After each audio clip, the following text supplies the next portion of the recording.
محاصرہ۔ میرے غنیم نے مجھ کو پیام بھیجا ہے کہ حلقہ زن ہے میرے گرد لشکری اس کے، فصیل شہر کے ہر برج ہر منارے پر کماں بدست ستادہ ہیں عسکری اس کے۔ وہ برق لہر بجھا دی گئی ہے جس کی تپش وجود خاک میں آتش فشاں جگاتی تھی، بچھا دیا گیا بارود اس کے پانی میں، وہ جوئے آب جو میری گلی کو آتی تھی۔ میں سمجھتا ہوں کہ نظم محاصرہ ایک ہماری مزاحمتی تاریخ کی جو جعفر زٹلی سے شروع ہوتی ہے اور حبیب جالب اور فہمیدہ ریاض تک آتی ہے، اس میں فراز صاحب کا ایک بہت بڑا کنٹریبیوشن ہے، اور وہ اصل میں انہوں نے اس پورے عہد کو جو ایک ٹوٹیلیٹیرینزم ہے، ایک اتھارٹیرینزم ہے، ایک آمرانہ طرز حکومت ہے، اور ایک انا کی جو ایک تسکین کے لیے ایک آمر کچھ بھی کر گزرتا ہے، تو میں سمجھتا ہوں کہ اس کا ایک خوبصورت ترین اگر آپ جمالیاتی طور پہ دیکھیں تو انہوں نے اس کا احاطہ کیا ہے اس پورے عہد کا۔ فراز نے کراچی کے ایک مشاعرے میں کیا، اور وہاں اس نے یہ نظم پڑھی، اس لیے کہ اس کو مشاعرے صبح کے قریب ہو رہا تھا، اور اگلے دن اس کو کراچی سے بدر کر دیا گیا، اور اس کے اوپر تب اس نے یہ محاصرہ نظم لکھی، اور جب محاصرہ نظم لکھی تو اگلے دن اس کو کراچی بدر کیا گیا، تو یہ پھر اسلام آباد سے آ کے بہت بددل ہوا اور پاکستان سے 6 سال جلا وطن رہا۔ شاعر جب کسی شاعر کیا کہ کوئی بھی شخص جب کسی سختی سے نہیں گزرتا تو اس کے کام میں یا اس میں وہ نہ وہ پختگی آتی ہے، نہ اس میں وہ ایک اس کی جو ایک لیول ہوتا ہے وہ پڑھتا ہے۔ تو اسی لیے ان کی شاعری میں بھی یہ سارے جو واقعات تھے وہ ان کا گہرا اثر پڑا۔ وہ برق لہر بجھا دی گئی ہے جس کی تپش وجود خاک میں آتش فشاں جگاتی تھی، بچھا دیا گیا بارود اس کے پانی میں، وہ جوئے آب جو میری گلی کو آتی تھی۔ مزاحمتی شاعری کی طرف ان کا جو رجحان بڑھا وہ پاکستان کے سیاسی حالات کی وجہ سے، میں سمجھتا ہوں کہ وہ ایک رومانوی شاعر سے ایک مزاحمتی شاعر میں بدلے۔ وہ آخر تک رومانوی شاعر بھی رہے، اور اردو شاعری میں اور خاص طور پہ ترقی پسند تحریک جو اردو میں چلی ہے، اردو شاعری میں، اس میں رومان اور انقلاب کا ایک اوورلیپ ہے،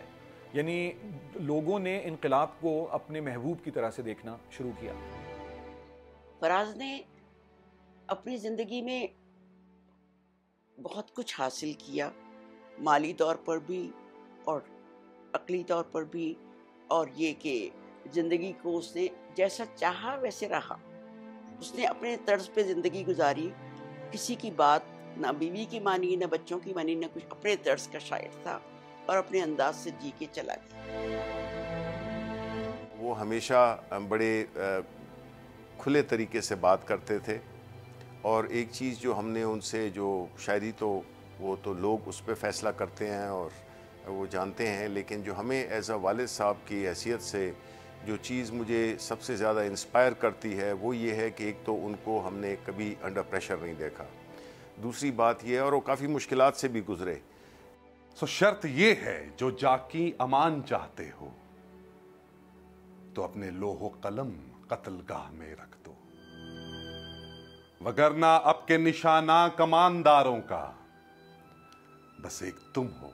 سو غیرت کو راہ میں رکھ دو۔ سرکار میں نوکری کے باوجود سرکار کی چاپلوسی نہیں کی، اور اسی لیے اسے جلا وطن بھی رہنا پڑا۔ پھر دوسری بات یہ ہے کہ فراز نے چمچہ گیری نہیں کی۔ جب ضیاء الحق کی حکومت تھی تو بہت سے لوگ اس کے پاس دامنگیر ہوتے تھے۔ تو اس دور میں ایسی نظمیں لکھتا رہا، خاص طور پہ جب یہ ماشاء اللہ آیا تو اس نے تو بہت ہی مجھے یعنی اپسیٹ ہی نہیں کیا، مجھے جیسے مجھ میں آگ بھر گئی ہو، کیونکہ اس میں ایسی ایسی چیزیں ہوئیں اس ماشاء اللہ میں کہ انسانیت سوچ نہیں سکتی، اور کبھی ہمارے ملک کے لوگوں نے ایسی اذیت دیکھی نہیں۔ اسے ہے سطوت شمشیر پہ گھمنڈ بہت، اسے شکوہ قلم کا نہیں ہے اندازہ۔ میرا قلم نہیں کردار اس محافظ کا جو اپنے شہر کو محصور کر کے ناز کرے۔ ضلع وطنی کے زمانے میں بھی یہ لندن میں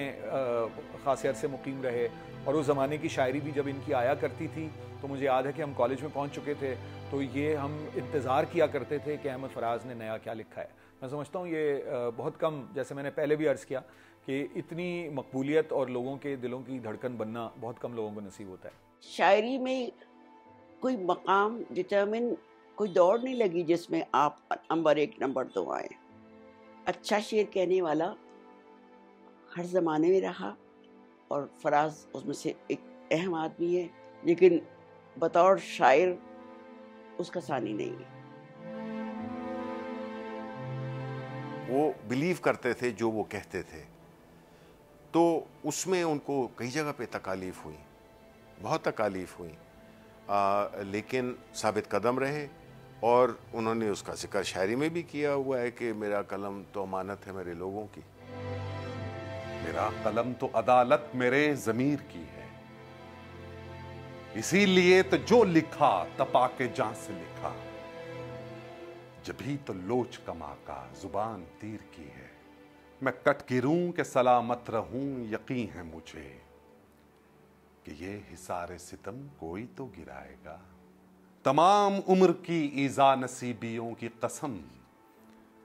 میرے قلم کا سفر رائے گاں نہ جائے۔